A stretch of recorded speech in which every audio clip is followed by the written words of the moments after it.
যে যথামাং প্রপদ্যন্তে তাং তথৈব ভজাম্যহম মম বর্তানুবর্তন্তে মনুষ্যা পার্থ সর্বশ কাংসন্ত কর্মণাং সিদ্ধিং যজন্ত ইহ দেবতা ক্ষিপ্রং হি মানুষে লোকে সিদ্ধে ভবতি কর্মজা। আমাদের গতকালের আলোচনার শ্লোক আলোচিত বলবো না, আলোচনা হয়েছে, সম্পূর্ণতা লাভ করেছে বলে মনে হচ্ছে না আমার। মানুষ কিন্তু এই জায়গাটায় বুঝতে ভুল করবেন অনেকে, ধরতে ভুল করবেন অনেকে, ভাবতেও ভুল করবেন অনেকে। ভগবান কিন্তু প্রথমেই একটা কথা বললেন পরিষ্কার ভাষায়, আগের শ্লোকের যে টেনে বিতরাগ ও ভয়ক্রোধা মন্ময়া মাম উপাশ্রিতা বহব জ্ঞান তপসা পুতা মদ ভাবমাগতা।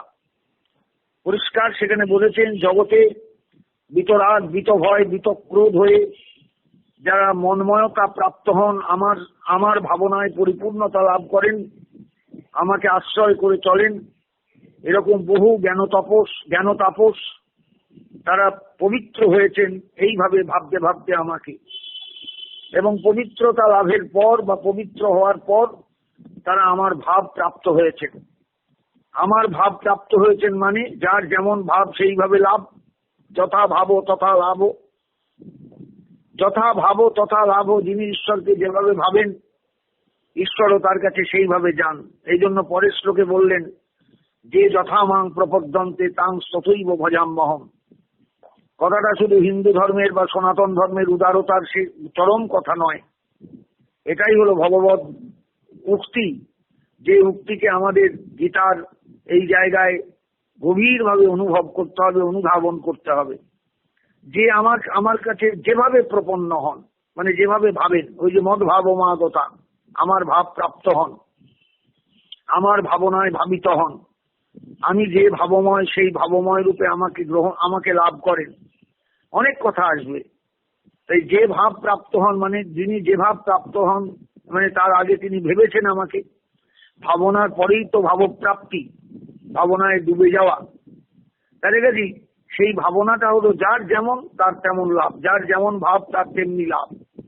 এই জন্য ভগবান বললেন যে যথামাং প্রপদ্যন্তে তাং তথৈব ভজাম্যহম।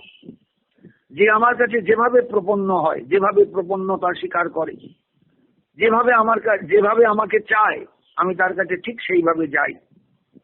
এবং জগতে মনে রেখো অর্জুন, সবাই আমার বর্তকেই, আমার পথকেই অনুসরণ করে। তার মানে ঈশ্বর তত্ত্ব এক, ঈশ্বর তত্ত্ব অদ্বিতীয়, কিন্তু যে দৃষ্টিকোণ থেকে যিনি যেমন দেখেন তার কাছে তিনি সেইভাবে যান। সেই অন্ধের হস্তি দর্শন। অন্ধ চারজনাকে ছেড়ে দেওয়া হয়েছে, বলো দেখিনি হাতি কেমন। কেউ হাতির পেটটা বুলিয়ে বলল হাতিটা বিরাট জ্বালার মতন, কেউ ল্যাজটা ছুঁয়ে বলল হাতিটা দড়ির মতন, কেউ পাটা দুহাত দিয়ে দেখে বলল হাতি থামের মতন, কেউ তাকে টিপে টাপে দেখে বলল খুব নরম তুলতুলে গদির মতন হাতি। কিন্তু সবাই হাতি দেখেছে, কিন্তু কারুরই প্রকৃত হস্তি দর্শন হলো না।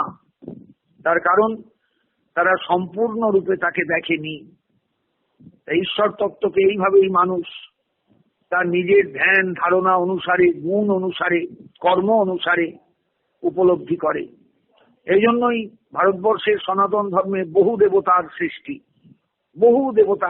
তার কারণ সবাই অন্ধের হস্তি দর্শনের মতন এক এক অঙ্গ দেখেছে, এক একটা দিক দেখেছে, সম্পূর্ণরূপে তাকে দেখেনি, সম্পূর্ণ তাকে বোঝেনি। এটাই তো স্বাভাবিক। একটা মানুষ তো অনুচিত, আর ঈশ্বর হলেন বিভূচিত। তা বিভূচিতকে দেখতে গেলে যে বিভূত্ব লাগে, জীবের তো সেই বিভূত্ব নেই, সে তো অনুচিত। তার মধ্যেও ঈশ্বরত্ব আছে, তার মধ্যে ঈশ্বর তত্ত্ব আছেন, জীবাত্মার মধ্যে ঈশ্বর আছেন। জীবাত্মা পরমাত্মা একই রকম দেখতে, দুটো পাখি, শাস্ত্রে বলা আছে, উপনিষদে বলা আছে। তার কিন্তু সে অনুচিত, তার কিন্তু সবই কম, ঈশ্বরের থেকে অনেক কম। ঈশ্বর অনেক বড়। এই জন্য তাকে বিভূচিত বলা হয়েছে শাস্ত্রে। বিভূচিত আর অনুচিতের মধ্যে তো তফাৎ হবেই। অনুচিত যখন ঈশ্বর দর্শন করছে, ঈশ্বর ভাবছে, তব মদ ভাবমাগতা, সেই ভাবনা প্রাপ্ত হচ্ছে, তখন তার অনুত্ব নিয়েই ভাবনা প্রাপ্তি। সেই অনুত্বটা তো মুহূর্তের মধ্যে বিভূত্বে পরিণত হচ্ছে না। যদি কারোর হয় তিনি তখন কিন্তু চিৎকার করে বলবেন, ওগো আমি তাকে জেনেছি। বেদাহম এতম পুরুষং মহন্তম আদিত্যবর্ণং তমস পরস্তাৎ তমেব বিদিত্তা অতি মৃত্যুমেতি নান্য পন্থা বিদ্যতে অয়নায়। এও তো উপনিষদের কথা। আমি তাকে জেনেছি গো, জেনেছি জেনেছি জেনেছি। তিনি বিরাট, তিনি আদিত্যবর্ণ, তিনি অন্ধকারের পারে অবস্থান করেন উজ্জ্বল জ্যোতির্ময় রূপে, তিনি জ্যোতিস্বরূপ। এই বিভূতের অনুভব কারুর মধ্যে তো হতে পারে। কাছাকাছি বুঝতে পারছেন সবাই যে ঈশ্বরকে অনুভব যারাই করুন না কেন, যেভাবেই করুন না কেন, সবাই যে সম্পূর্ণ তাকে অনুভব করতে পারবেন তা নয়। তিনি তো অসীম। অসীম তত্ত্বকে অনুভব করতে গেলে তো অসীম একটা ক্যামেরা দরকার, যে ক্যামেরায় সব ধরা পড়বে। সেই ক্যামেরা তো মানুষের কাছে নেই। আছে? তা তো নেই। অতএব মানুষ যখনই তাকে দেখুক, সে ওই অন্ধের হস্তি দর্শনের মতন কখনো বলে উঠবে হাতিটা কেমন না জ্বালার মতন, হাতিটা কেমন না দড়ির মতন, হাতিটা কেমন না থামের মতন, কান ধরে বলবে হাতিটা কেমন না কুলোর মতন। এইরকম তার বক্তব্য হবে। প্রকৃত হাতি কারুরই কিন্তু দেখা হয়নি, কিন্তু সবাই হাতি দেখেছে। যারা বলছে হাতিটা অমুকের মতন তমুকের মতন, তারাও কিন্তু ঠিকই বলছে, কিন্তু সম্পূর্ণ দেখা হলো না। এই যে অসম্পূর্ণ দর্শন, এটাই হলো সামাজিক জীবের চিরকালের ভারতবর্ষের ধর্মানুসারে সকলের আলাদা আলাদা অনুভব, আলাদা আলাদা দৃষ্টিভঙ্গি। এইখানেই ভগবান পরবর্তী শ্লোকে সেই কারণেই বলছেন, আমি চতুর্বর্ণকে সৃষ্টি করেছি, চাতুর্বর্ণ মায়া সৃষ্টম। কেন? গুণ কর্ম বিভাগস।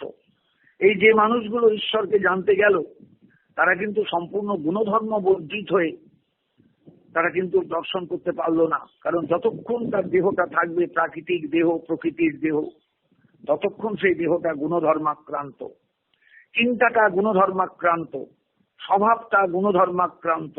অতএব তার দর্শনের মধ্যেও গুণধর্ম থেকে যাবে। ঈশ্বর তো নির্গুণ তত্ত্ব, ব্রহ্মতত্ত্ব তো নির্গুণ তত্ত্ব। তা মানুষ নির্গুণ পরে যতক্ষণ না যেতে পারছে, সাধনার চরম শিখরে যতক্ষণ না উঠতে পারছে, ততক্ষণ সে সগুণ রূপে ঈশ্বরকে অনুভব করবে। আর এই সগুণ অনুভব মানেই হচ্ছে অসম্পূর্ণ অনুভব। এজন্য ব্রাহ্মণ সত্যগুণময় হয়ে যতটুকু দেখতে পাবেন বা বুঝতে পারবেন, ক্ষত্রিয় পারবে না। ক্ষত্রিয় যতটুকু পারবে বৈশ্য পারবে না। বৈশ্য যতটুকু পারবে শূদ্র পারবে না। এর মানে কিন্তু কাউকে ছোট করা হলো না। যার যেমন ক্যাটাগরি, যার যেমন ক্ষমতা, গ্রহণের ক্ষমতা, সে সেই অনুসারে ঈশ্বরকে দর্শন করবে। এই জন্য এই শ্লোকগুলো খুব ভালো করে বুঝতে হবে। আমি ব্রাহ্মণ নই, অতএব আমি ব্রাহ্মণকে গালি দিয়ে যাব, তা নয় কিন্তু এই ব্যাপারটা। আমি ব্রাহ্মণ নই, আমি বৈশ্য সন্তান, আমি ব্রাহ্মণকে সবসময় ছোট নজরে দেখবো, তা নয় কিন্তু ব্যাপারটা। প্রত্যেককেই বুঝতে হবে পরের শ্লোকে ভগবান যে কথাগুলো বলছেন, সেই কথাগুলো কেন বললেন, তার লিঙ্কটা কোন জায়গায়, এটা প্রত্যেককে বুঝতে হবে, প্রত্যেককে জানতে হবে। আমরা ভারতবর্ষের মানুষ একটা দিকে কিন্তু সত্যিই মহান। আমরা ঈশ্বরকে বহুভাবে ভাববার সুযোগ পেয়েছি, আমাদের ধর্ম এটা সমর্থন করে। কিন্তু একটা ইসলাম ধর্মের মানুষ ভাববার চেষ্টা করলেও সে ভাবতে পারবে না, কারণ তার ধর্ম কিন্তু তাকে সমর্থন করবে না। আল্লাহ আল্লাহ, আল্লাহ অসীম, আল্লাহর কোনো রূপ নেই, আল্লাহর কোনো চেহারা নেই, আল্লাহর কোনো রং নেই, আল্লাহর ওই কল্যাণী ভাবনা টাবনা কিচ্ছু নেই। আল্লাহ আল্লাহ, তিনি মহান। বুঝতে পারছেন? এই জন্য মসজিদে ঢুকে দেখবেন সেখানে কোনো ঈশ্বরের মূর্তি নেই। কিন্তু আমাদের হিন্দু দেবালয়ে গিয়ে দেখবেন কত সুন্দর সুন্দর মূর্তি, কত সুন্দর রমণীয় তার চেহারা, রমণীয় তার দৃষ্টিভঙ্গি, কত সুন্দর। এর কারণ আর কিচ্ছু নয়, হিন্দু ধর্ম অত্যন্ত উদারতার সঙ্গে ঈশ্বরকে বিবেচনা করেছে, ঈশ্বরকে ভেবেছে। তিনি ব্রহ্ম হলেও, অসীম হলেও তিনি সসীম হন ভক্তের কাছে, ভাবনার কাছে। তিনি একটা আকারে নিজেকে নিয়ে আসেন, যাতে সাধারণ মানুষ অনুচিত তাকে ধারণার মধ্যে পেতে পারে। তাকে কি কখনো ধারণার মধ্যে পাওয়া যায়? কোনো সময়ই পাওয়া যায় না। কিন্তু একটা হিন্দু ধর্মের মানুষ, মানে একটা সনাতন ধর্মের মানুষ, ভারতবর্ষের সনাতন ধর্মের অনুসারী যারা, তারা কিন্তু দেবতার বিভিন্ন মূর্তি কল্পনা করে। এই দেবতা এইরকম, এর এতগুলো হাত, এই দেবতা এইরকম, এর এতগুলো হাত, এই দেবতার গায়ের রং এইরকম, এই দেবতার পরনের কাপড়ের রং এইরকম, এই দেবতার বাহন এই দেবতার অন্য দেবতার সঙ্গে এই দেবতার তফাৎ এই জায়গায়, এগুলো সব কিন্তু আমাদের ভারতবর্ষের বিভিন্ন ধর্মাবলম্বী মানে বিভিন্ন অনুসারী মানুষের এগুলো কিন্তু বক্তব্য। বহু দেবতার উপাসক এই দেশ, বহু ঈশ্বরের উপাসক এই দেশ, কিন্তু ঈশ্বর বহু নন, ঈশ্বর কিন্তু এক। আমরা মূলত সবাই একের উপাসনা করি, মম বর্তানুবর্তন্তে, এই হলো মূল তত্ত্ব কথা। সবাই আমার পথই অনুসরণ করে, সবাই আমার রাস্তাতেই হাঁটে, সবাইকেই আমার রাস্তা দিয়ে চলতে হয়। সেই রাস্তাটা হলো বেদান্তের রাস্তা, অদ্বয় ব্রহ্ম তত্ত্বের রাস্তা, অদ্বয় ব্রহ্ম জ্ঞানের রাস্তা। বুঝতে পারছেন বিষয়টা? এই এত উদারতা এই কারণে যে ভারতবর্ষের মানুষ যুগ যুগ ধরে, অনাদি অনন্ত কাল ধরে বহুরূপে তাকে অনুভব করেছে, বহুরূপে বহুরূপে বহুভাবে তাকে দেখেছে। বৃন্দাবনে কৃষ্ণের জন্মের আগের থেকে ইন্দ্রযজ্ঞ হতো। গিরিরাজ গোবর্ধন লীলা তো সবাই জানেন, গোবর্ধন ধারণ লীলা, সেখানে ইন্দ্রযজ্ঞ হতো। কেন না? বৃষ্টি হতো। ইন্দ্রকে পূজা করলে ইন্দ্র বৃষ্টির দেবতা, পর্জন্যদেব, তিনি সন্তুষ্ট হলে বৃন্দাবনে বৃষ্টি হবে। বৃষ্টি হলে জলাধারগুলো জল পরিপূর্ণ থাকবে, যমুনা ফেনীর উচ্ছ্বাসে উচ্ছ্বসিত হয়ে বয়ে চলবে, গরুর পাল যথেচ্ছভাবে জলে নামবে, জল পান করবে, জলে স্নান করবে, শরীর ভালো থাকবে, দুধ ভালো হবে, ঘাস ভালো হবে। বৃষ্টি হলে ঘাসের ডগা দারুণ নরম হয়, সেই নরম ঘাস খেয়ে গরুগুলো সুন্দর থাকবে, ভালো থাকবে। এই জন্য বৃন্দাবনবাসী ব্রজবাসী সকলে কৃষ্ণ জন্মের আগের থেকেই ইন্দ্র পূজা করত। ইন্দ্র পূজা করত। গোবিন্দ সামনে এসে দাঁড়িয়ে জিজ্ঞাসা করলেন, তোমাদের এই পূজার আয়োজন কেন? না, আমরা ইন্দ্র পূজা করি, প্রতি বছর আমরা ইন্দ্র পূজা করি। এই সময় দেবরাজ ইন্দ্র সন্তুষ্ট হলে যথা সময়ে বৃষ্টি হবে, প্রচুর বৃষ্টি হবে, এই বৃষ্টি আমাদের কাছে দরকারি। তাই নাকি? তাই নাকি? গোবিন্দ বললেন, বাচ্চা ছেলে তখন তিনি, গোবিন্দ বললেন তাই নাকি, ইন্দ্র দেবেন জল? তিনি মনে মনে হাসলেন, তার বিভূত্ব জেগে উঠলো ভেতরে। ঠিক আছে, দেখি, তোমরা ইন্দ্রযজ্ঞ করো না। এই দেখো গিরিরাজ গোবর্ধনের দিকে তাকাও, গল্পটা নিশ্চয়ই সবাই পাঠের আসরে শুনেছেন। এই গিরিরাজ গোবর্ধনের ছায়া দেখেছো? কতদূর পর্যন্ত ছায়া যায়? এই গিরিরাজ গোবর্ধনের সানুদেশ গুলো দেখেছো? কত নরম ঘাস সেখানে। এই গিরিরাজ গোবর্ধনের কন্দর গুলো দেখেছো? গুহাগুলো দেখেছো? গোপবালকগণ গরু চড়াতে চড়াতে বিশ্রামের প্রয়োজন অনুভব করলে এই কন্দরের মধ্যে এসে বিশ্রাম করে। গরুগুলো যথেচ্ছভাবে চড়ে বেড়ায় সানুদেশে, পাহাড়ের, পর্বতে। গিরিরাজ গোবর্ধন পর্বত, অনেক উচ্চ পর্বত ছিলেন। আস্তে আস্তে বসে যাচ্ছেন গিরিরাজ গোবর্ধন, প্রায় সমভূমি হয়ে যাচ্ছে। কিন্তু গিরিরাজ গোবর্ধনের ছায়া নাকি একসময় মথুরায় গিয়ে পড়তো, শোনা যায়। এমন একবার ছায়া মথুরায় গিয়ে পড়তো। তাহলে পর্বত কত উচ্চ ছিলেন? গোবিন্দ বলেন, না, ইন্দ্র জল টল দেন না, জল টল ইন্দ্র দেন না, আমাদের বাঁচান এই গিরিরাজ গোবর্ধন, আমাদের বাঁচান। কথাগুলো বুঝবেন ভালো করে, আমি বাংলায় বলছি, সাধারণ ভাবে বলছি, এটা পাঠের আসর নয়, ভাগবত পাঠেরও আসর নয়। আমি শুধু সাধারণ ভাবে গোবিন্দের যুক্তিটা বলছি আপনাদের কাছে। এই গিরিরাজ গোবর্ধন আমাদের বাঁচান। এই পর্বতের সানুদেশ গোপবালকগণের আশ্রয়, এই পর্বতের কন্দরগুলো গোপবালকগণের আশ্রয়, তাদের লুকোচুরি খেলবার জায়গা। সারাদিনটা কাটবে কি করে? বাঁশি না হয় কিছুক্ষণ বাজালো, কিছুক্ষণ হেট হেট করলো গরুর পেছনে, মুখে নানা রকম শব্দ করলো, গরুগুলো এক জায়গায় চড়ে বেড়াচ্ছে, সেই বৈকেল বেলা তাদের নিয়ে যেতে হবে বাড়িতে। ততক্ষণ আমরা কি করব? তারা ঘুমোবে, কন্দর চাই, কন্দর প্রচুর, তারা খাবে, গাছে ফল আছে। ওই গাছ, ওই বিরাট পর্বতের গা দিয়ে যে ছোট ছোট ক্ষুদ্র ক্ষুদ্র স্রোতস্বিনী বয়ে চলে, তার জলে স্নিগ্ধ হয় গাছের সমস্ত বৃক্ষে, পর্বতের সমস্ত সানুদেশ, পর্বতটা একবারে স্নিগ্ধ হয়ে থাকে। বৃক্ষগুলোর ছায়া বড় মনোরম, সেখানে ফল হয়, ফলবান বৃক্ষ আছে। এই গিরিরাজ গোবর্ধনই তো আমাদের আশ্রয়। সেই আশ্রয়কে পূজা না করে, সেই আশ্রয়দাতাকে পূজা না করে কেন দেবরাজ ইন্দ্র, যাকে কোনোদিন চোখে দেখেননি, যার কথা কানে শুনেছেন শুধু, তার পুজো করতে যাচ্ছেন কেন? পিতাকে নিষেধ করলেন, সবাইকে বললেন, সবাই মেনে নিল কথাটা, এই গিরিরাজ গোবর্ধনের অর্চনা করুন। সবাই গিরিরাজ গোবর্ধনের পূজায় মত্ত হলেন, গিরিরাজ গোবর্ধনের সেবায় মত্ত হলেন। সেই মুখারবিন্দ আজও আছেন, যেখানে সেই পূজার আয়োজন হয়েছিল গিরিরাজ গোবর্ধনের গায়ে, যেখানে মুখারবিন্দ আজও ভক্তরা দেখতে যান, সেইখানে গিয়ে সবাই পূজার আয়োজন করলেন। ভারে ভারে দই এলো, ভারে ভারে দুধ এলো, গাঢ় দুধ এলো, মিষ্টান্নাদি এলো, সমস্ত গোপালকগণের যে মানে গৃহের যে যত রকমের উপাচার, সব উপাচার নিয়ে এলেন। বিরাট আয়োজন, গিরিরাজ গোবর্ধনের পূজা হলো। বুঝতে পারছেন? শুধু তাই নয়, গো পূজা। এই গরুগুলোকে সেবা করুন, গরুগুলোর শিঙে তেল সিঁদুর মাখিয়ে দিন, গরুগুলোর পায়ে খুব সুন্দর করে ধুইয়ে দিয়ে তাদের তেল মাখিয়ে দিন, খুরগুলোয় এদের গলায় ভালো করে সুন্দর করে মালা পরিয়ে দিন। এরাই তো আমাদের ঈশ্বর, ইন্দ্র কোথাকার ঈশ্বর, এই তো ঈশ্বর। আধিকারিক দেবতাদের দর্প চূর্ণ করবার জন্য গোবিন্দ অসাধারণ একটা ফন্দি নিলেন। গিরিরাজ গোবর্ধনের সেবা চালু হলো। দেবরাজ ইন্দ্র সইবেন কেন?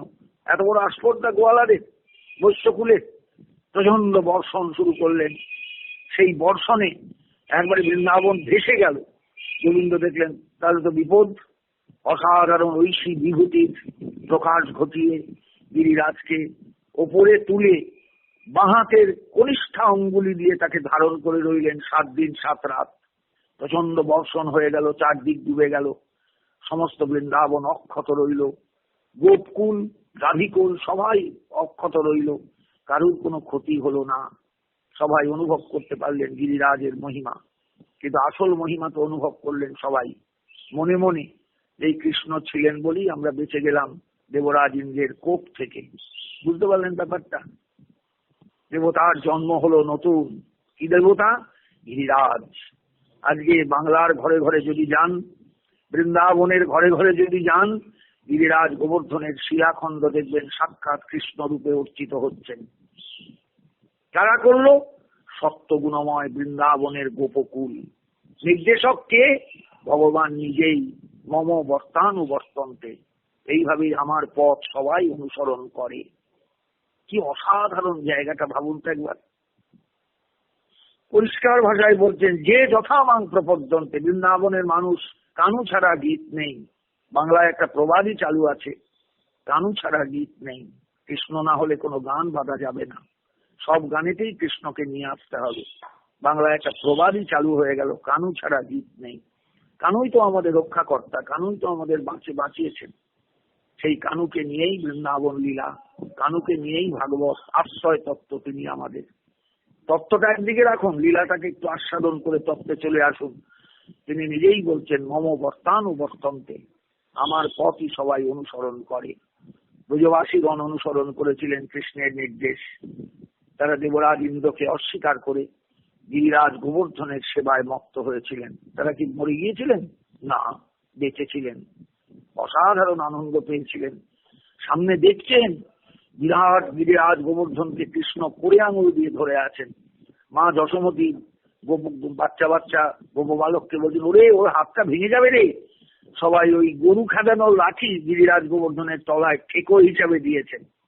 ছবি আছে না, মধ্যে মধ্যে দেখেন না, সুন্দর সুন্দর ছবি। কথাটা ঠিকই তো, তোরা একটু ধর গিরিরাজ গোবর্ধনকে। সবাই ওই ছোট ছোট লাঠিগুলো গিরিরাজ গোবর্ধনের তলায় দিয়ে ঠেকো দিয়ে রাখলেন, গিরিরাজ যেন পড়ে না যান, সবাই চ্যাপ্টা হয়ে যাবে, তার কাউকে আর খুঁজে পাওয়া যাবে না। অথচ বিভূতের কি সাংঘাতিক প্রকাশ, ব্রহ্মতত্ত্বের কি অসাধারণ বিভূতির প্রকাশ, ঐশ্বর্যময় ভগবানের মাধুর্যময় মূর্তিতে কি অসাধারণ বিভূতির প্রকাশ, কল্পনা করা যাবে না। এইভাবেই দেবতার জন্ম হলো, গিরিরাজ গোবর্ধন পূজা চালু হলো। শ্রীমন মহাপ্রভু তার লীলায় এসে গিরিরাজ গোবর্ধন এক ভক্তের কাছে পেয়ে এত খুশি হলেন, চোখের জল দিয়ে তিনি গিরিরাজ গোবর্ধনকে স্নান করাতেন। পরে ভাবলেন, চোখের জলটা তো শরীরের বর্জ্য পদার্থ, এই দিয়ে স্নান করানো তো ঠিক নয়। তাই পুজো ছেড়ে দিলেন। আমি আর পারছি না, এই গিরিরাজের সেবা তোমায় দিলাম। রঘুনাথ দাস গোস্বামীকে সেই গিরিরাজ সেবা দিলেন। আজও মনে রাখবেন, এইভাবেই ভগবান মানুষের হাতে দেবতার নূতন রূপকে চিনিয়ে দেন। মম বর্তানুবর্তন্তে। এটা তো গেল একটা দিক। আর অন্যদিকে আমরা আকাঙ্ক্ষা নিয়ে জীবন যাপন করি। সবারই ভেতরে আকাঙ্ক্ষা, আমাদের ধন চাই, আমাদের ঐশ্বর্য চাই, আমাদের ভালো সংসার চাই, আমাদের সংসারে অভাব অনটন যেন না থাকে, এইরকম সংসার চাই। আমাদের নিরোগ জীবন চাই। সব সময় দেখবেন আপনারা আমরা নানা রকম দেবতা নিয়ে চিন্তা করি। আজ থেকে 100 বছর আগে বিশ্বকর্মার পূজা আমাদের সমাজে চালু ছিল না। হঠাৎ বিশ্বকর্মা গজালেন। বিশ্বকর্মা দেখবেন বিষ্ণুর সহস্র নামের একটা নাম হলো বিশ্বকর্মা। তিনি জগতের সবকিছু করেন, তাই তিনি বিশ্বকর্মা। তাহলে এই দেবতা কোত্থেকে এলেন? হাতি যার বাহন, 4 হাত, এক হাতে বাটালি, এক হাতে হাতুড়ি, এক হাতে দাড়িপাল্লা, এক হাতে অভয়। এই মূর্তিটা কোত্থেকে এলেন? মানুষই তৈরি করল। মানুষই তৈরি করল। ব্যাপারটা বুঝতে পারছেন? এইভাবেই দেবতার জন্ম হয়। এইভাবেই মানুষ নানা দেবতার সৃষ্টি করেছে। এইভাবেই ধ্যান রচিত হয়েছে। এইভাবেই পূজাবিধি চালু হয়েছে। আজকে যে সত্যনারায়ণের পুজো হয়, সত্যনারায়ণের পুজো কোথাও শাস্ত্রে আছে নাকি? কোথাও তো নেই। এক সত্যম গুণাতীতম গুণত্রয় সমন্বিতম, এই বলে যে ধ্যান, তার সঙ্গে আবার পাঁচালি। আজ থেকে 500 বছর, 600 বছর, 700 বছর, 800 বছর পিছিয়ে চলুন, আপনি দেখান দেখিনি শাস্ত্রে কোথাও সত্যনারায়ণের ব্রত আছে নাকি? অথচ আমরা নারায়ণ পুজোয় সিন্নি দিয়ে পুজো করি। সত্যনারায়ণের ধ্যান আছে, পুরোহিত দর্পণ খুললে দেখতে পাবেন। সত্যনারায়ণের পাঁচালি আছে, সত্যনারায়ণের ব্রত পালন হয়, কখনো পূর্ণিমায়, কখনো সংক্রান্তিতে। সত্যনারায়ণের ব্রত বাঙালির ঘরে ঘরে একদম। কি ভোগ? না প্রসাদ। সিন্নি বলা যাবে না, সিন্নিটা তো আরবি শব্দ। প্রসাদ। কি প্রসাদ? না কাঁচা আটা, তার সঙ্গে কাঁচা দুধ আর গুড়, এগুলো মেখে তার মধ্যে কলা টলা ছিটিয়ে এই দিয়ে প্রসাদ। এর নাম কি? আসল নামটা কি? কোত্থেকে এলো? না মুসলমান আমলে মুসলমানরা পীরের দরগায় সিন্নি চড়াতো, এর নাম হলো সিন্নি। কিন্তু এখন সিন্নি কথাটা বললে মুশকিল ব্যাপার, ধরা পড়ে যাব। তাই আমরা কি বলি? না এটা প্রসাদ, এটা নারায়ণের প্রসাদ। আবার কোন নারায়ণের? না সত্য নারায়ণের। আরে সত্য তো তার একটা নাম, নারায়ণও তার একটা নাম। তাতে দুটো মিলিয়ে দিয়ে সত্যনারায়ণ করলাম? বলে না, পীর বাঁচাবার জন্য একদিন আমরা সত্য পীরের সঙ্গে সত্যনারায়ণকে এক করে দিয়েছিলাম। তখন আমরা ধর্মান্তরিত হয়ে যাচ্ছি দলে দলে, মুসলমান অত্যাচারে অতিষ্ঠ হয়ে যাচ্ছি। কবে কার উপর কোপ আসবে জানি না, ভয়ে কাঁপছি সবাই ঘরে থরথর থরথর করে। সেই সময় আমরা সত্যনারায়ণের পূজার সৃষ্টি করলাম সিন্নি দিয়ে, মুসলমানের দেখা দেখি। আজকে সেই সত্যনারায়ণ আমার ঘরে ঘরে চালু, আপনার ঘরে ঘরে চালু। সংক্রান্তিতে তার পুজো, পূর্ণিমায় তার পুজো, আবার শনির সঙ্গে সত্যনারায়ণকে বসিয়ে পুজো। সেখানে সিন্নি মাস্ট, সিন্নি দিতেই হবে। এই যে দেবতার সৃষ্টি হলো, এই দেবতার সৃষ্টি হলো কেন? সময়ের কারণে, ভয়ে, ধর্মান্তরিত হয়ে যাওয়ার ভয়ে। এবং করলো কারা? গুণময় মানুষ। গুণময় মানুষ। মানুষ যদি নির্গুণ স্থানে বা নির্গুণ তত্ত্বে সবসময় বিদ্যমান থাকে, কোনোদিন তারা কিন্তু এইভাবে নানা দেবতার সৃষ্টি করতে পারবে না, করে না, করবে না। আমরা দেখবেন বিদ্যার জন্য সরস্বতীকে বন্দনা করি, ধনের জন্য লক্ষ্মীকে বন্দনা করি, আবার গণেশকে সিদ্ধিনাথ দাতা বলে তাকে বন্দনা করি।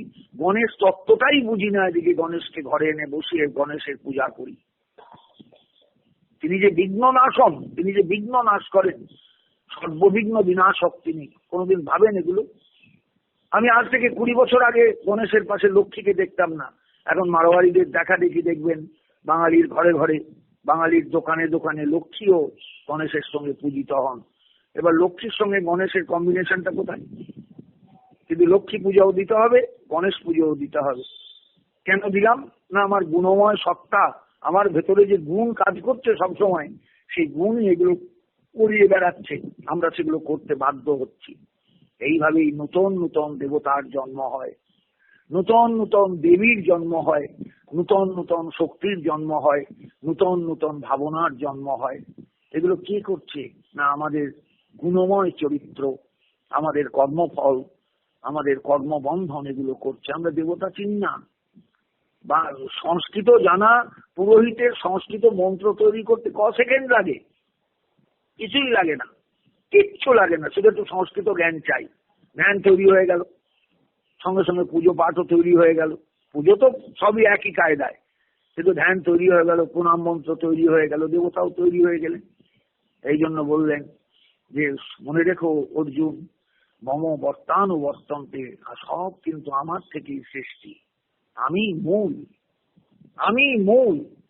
আমার কাছে যে যেভাবে প্রপন্ন হয়, কেউ যদি আমাকে সেই মাসান ঠাকুর বলে উত্তরবঙ্গে পুজো হয়, সেই মাসান ঠাকুরের যদি চিন্তা করে আমি মাসান ঠাকুর, কেউ যদি আমাকে ষাঁড় বলে ভাবে আমি ষাঁড় দেবতা, কেউ যদি ভাবে আমি অমুক দেবতা, কেউ যদি ভাবে আমি তমুক দেবতা, কিন্তু মূল তত্ত্বটায় তো যেতে হবে।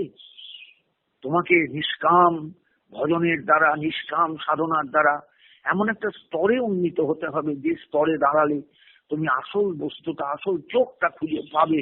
সেই চোখ দিয়ে তুমি দেখবে সব এক এক এক, আমরা একেরই উপাসনা করি। এটা বেদান্তের দেশ। বুঝতে পারছেন বিষয়টা? এই দেশটা বেদান্তের দেশ। এই দেশটা দাঁড়িয়ে আছে বেদান্ত ভাবনার উপর। আর বেদান্ত বলছেন সর্বং কল্লিদং ব্রহ্ম, সমস্ত জগৎটাই ব্রহ্মময়। তাই ব্রহ্মের বিচিত্র রূপ বিচিত্র ভাবে আমাদের সামনে ধরা দেন গোবিন্দ। তাই দাঁড়িয়ে বলছে, নিশ্চয়ই তৎকালীন দিনে মানে যে সময় কুরুক্ষেত্র যুদ্ধ হয়েছিল সেখানেও বিভিন্ন দেবতার অর্চনা হতো, মানুষ করত।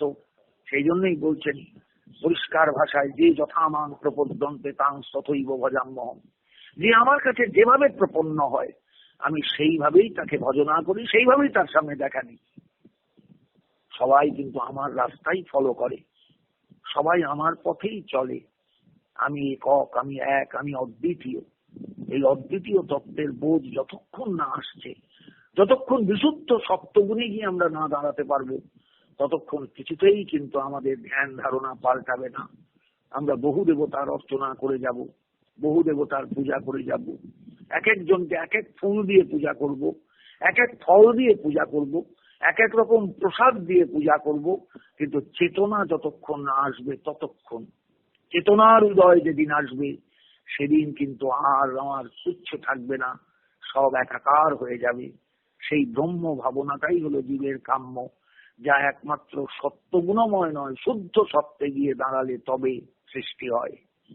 এই জন্য গোবিন্দ পরের শ্লোকে বললেন, সাধারণ মানুষ নিজের কর্মসিদ্ধির জন্য বহু দেবতার কল্পনা করে, বহু দেবতার উপাসনা করে এবং চট করে কর্মসিদ্ধি লাভ করে।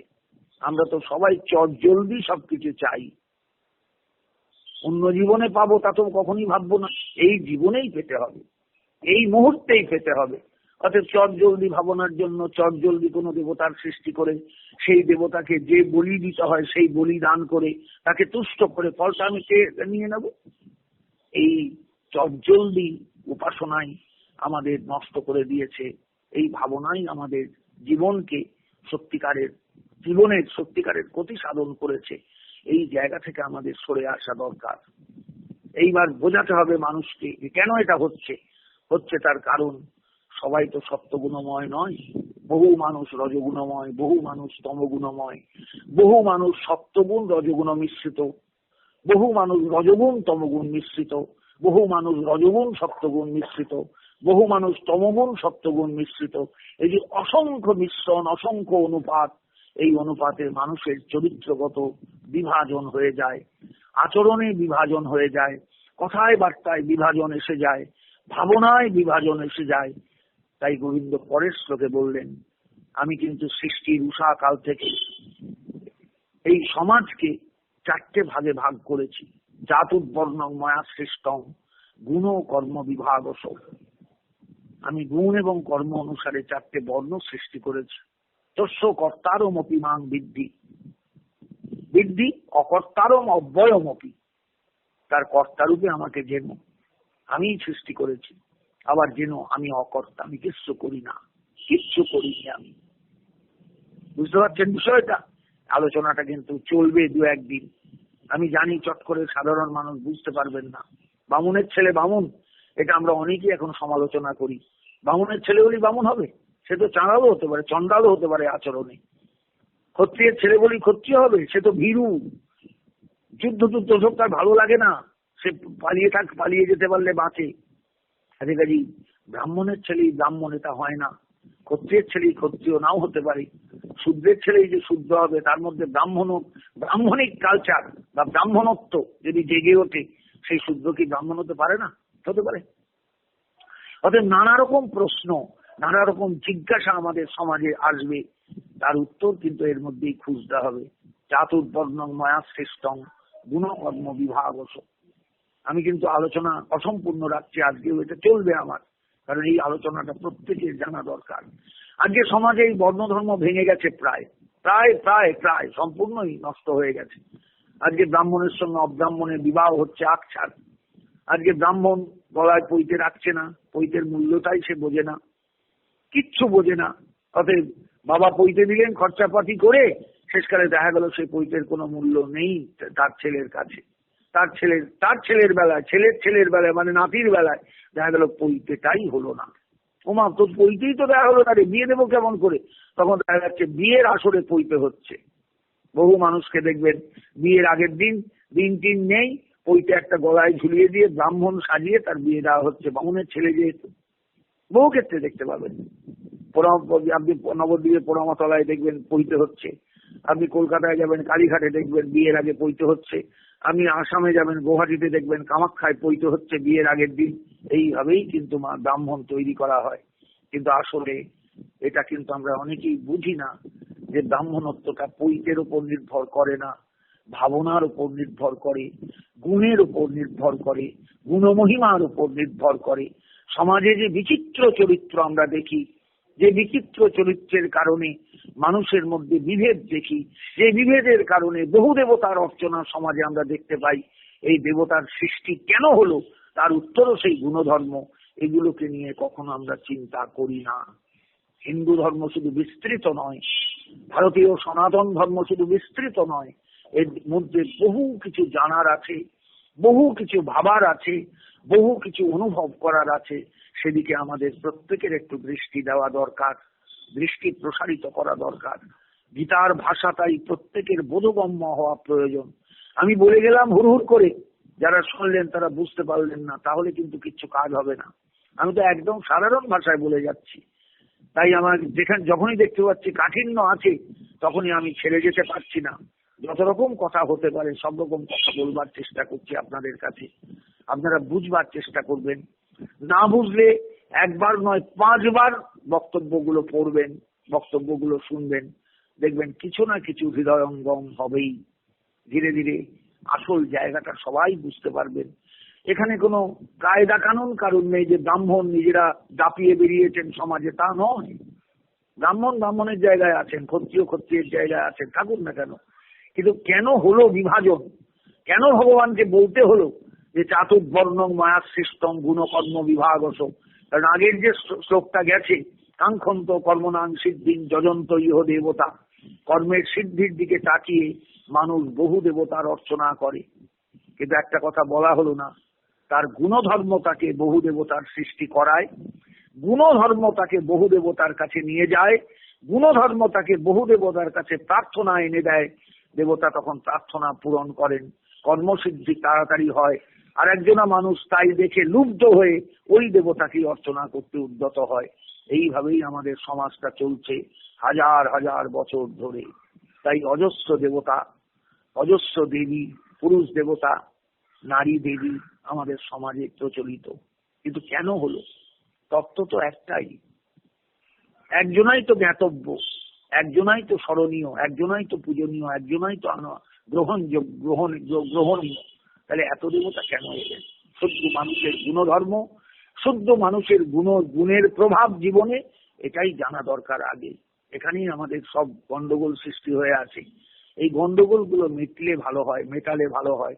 তাহলে দেখবেন সমাজে কেউ কারুর দিকে নির্জব দৃষ্টিতে তাকাতে পারবে না। সবাই আর চোখে সবাইকে দেখবে, আর চোখে আর দেখতে পারবে না, সোজা চোখে তাকাবে, সোজা চোখে বুঝবে উনি ব্রাহ্মণ কেন না, আমারই মতন সন্তান, একই রক্ত, হয়তো রক্ত গ্রুপটা বি গ্রুপ, আমার রক্তটাও তাই, কিন্তু আমি ব্রাহ্মণ হলাম না, উনি ব্রাহ্মণ হলেন কি করে? এটা গুণধর্মের কারণে। সাধারণ মানুষ এই গুণধর্মগুলো বোঝে না। খুব গভীর ভাবে অনুধাবন করতে হয় এই গুণধর্মকে বুঝতে, তবে মানুষের ভেতরে আমাদের শাস্ত্রের সম্পর্কে একটা শ্রদ্ধা বোধ আসে, যে আমাদের শাস্ত্র কত গভীরে গিয়ে কত কথা বলবার চেষ্টা করেছেন, যা পৃথিবীর কেউ চিন্তা করেননি, পৃথিবীর কেউ ভাবেননি, ভাবার তাদের কোনো